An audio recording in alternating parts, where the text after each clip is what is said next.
अमरावती स्थानीय स्वराज्य संस्था निर्वाचन क्षेत्र की विधान परिषद चुनाव प्रक्रिया के बीच गुरुवार को भाजपा एवं महायुति के उम्मीदवार प्रवीण पोटे ने शहर के मतदान केंद्र पर पहुंचकर मतदान व्यवस्था का जायजा लिया और अपनी जीत को लेकर बड़ा दावा किया। मतदान केंद्र पर मीडिया से बातचीत करते हुए पोटे ने कहा कि इस चुनाव में उनकी जीत पूरी तरह सुनिश्चित है और वे भारी मतों के अंतर से विजयी होकर तीसरी बार विधान परिषद पहुंचेंगे।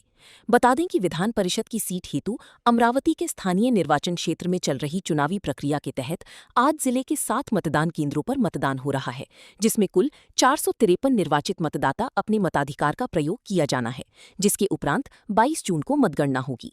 आज सुबह 8 बजे से शुरू हुई मतदान की प्रक्रिया के बाद अमरावती के तहसील कार्यालय स्थित मतदान केंद्र का भाजपा प्रत्याशी प्रवीण पोटे द्वारा दौरा करते हुए वहां की व्यवस्था का जायजा लिया गया, जिसके उपरांत मतदान केंद्र से बाहर निकले भाजपा प्रत्याशी प्रवीण पोटे ने कहा, मेरी जीत 1001% निश्चित है। मुझे सभी स्तरों के जनप्रतिनिधियों और मतदाताओं का भरपूर समर्थन मिला है।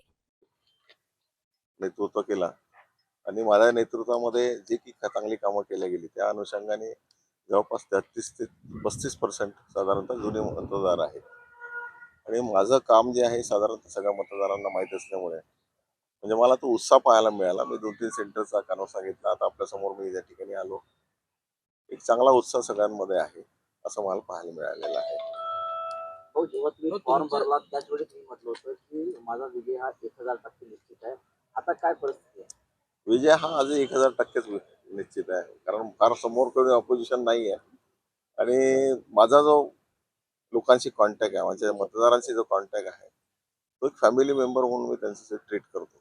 आता मी गेल्या 6 महिन्यापासून माझ्या सगळे मतदारांशी माझं पूर्ण जाणं येणं बोलणं आहे। त्यानुसार मला 1001%चा मला पूर्ण आश्वस्त आहे मी। 1000% मी निवडून येणार आणि नुसतं थोड्या थिरक्या मतदारांनी निवडून येणार नाही, चांगल्या मतांनी निवडून येणार। काँग्रेसने व्हीप जारी केलेला आहे। किती मतं हे सांगता येणार नाही, पण मी तुम्हाला सांगतो की मी चांगल्या मतांनी निवडून येणार। शहर काँग्रेसने व्हीप जारी केलाय, 17 नगरसेवक मतदान करणार नाही, कसं पाहता त्यांच्या? हे पहा आहे त्यांचा वैयक्तिक विषय आहे। काँग्रेसने काय निर्णय घ्यावा, त्यांचे नेते कसे आहेत, काय आहे, मला काही फार सांगण्यासारखं त्यामध्ये वाटत नाही।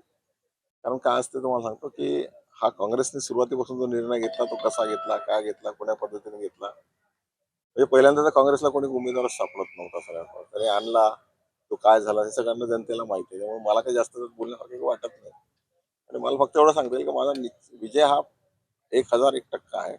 कुठे मला दुमत नाही, बऱ्याच काही गोष्टी चालतात इकडे तिकडे होतात, पण साधारणतः माझा स्वभाव, माझं वागणं, माझं बोलणं गेल्या 14 वर्षापासून हे सगळे मतदार मंडळी पाहतात आहे आणि हे एकमेकाला कन्व्हिन्स करताय। कारण मी सांगितलं 35-33% 35% पर्यंत जुनी मतदार आहे, ती सांगतात एकमेकाला का नाही नाही हा माणूस चांगला आहे, फोन करतो, फोन उचलतो, येतो, भेटतो। काही तर अशी लोक आहेत की मतदाराच्या घरी जाऊन पाणी सुद्धा पिऊ शकत नाही, नेते मंडळी आहे। मी त्यांच्याकडे 6-6, 7-7 जाऊन बसून आलेलो आहे, त्यांच्या म्हणजे सुखदुःखात राहत। त्यामुळे मला सगळी गोष्ट जाणीव आहे, त्या दृष्टिकोनातून 100% माझा विजय पक्का आहे। काँग्रेस सोबत आहे निवडणुकीत?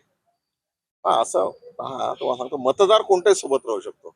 काँग्रेस सोबत आहे की ह्याच्याबद्दल मी बोलणार नाही, कारण तो त्यांचा अधिकार आहे, पण साधारणतः सगळे मतदार माझ्यासोबत आहे, याच्यात कुठे काही दुमत नाही। शेवटचा प्रश्न, 2018ची पुनरावृत्ती 2026 मध्ये होईल का? नाही असं सांगता येणार नाही, मी तुम्हाला सांगितलं। नगरसेवकांचा म्हणून प्रश्न. नाही मी तुम्हाला एक सांगतो की हे असं सांगता येणार नाही, कारण या घडीला सांगता येणार नाही, पण असं आहे की निर्णय चांगलाच येईल आणि 1001%च तुम्ही म्हणता तसाच निर्णय येईल, याच्यात काही दुमत नाहीये। धन्यवाद।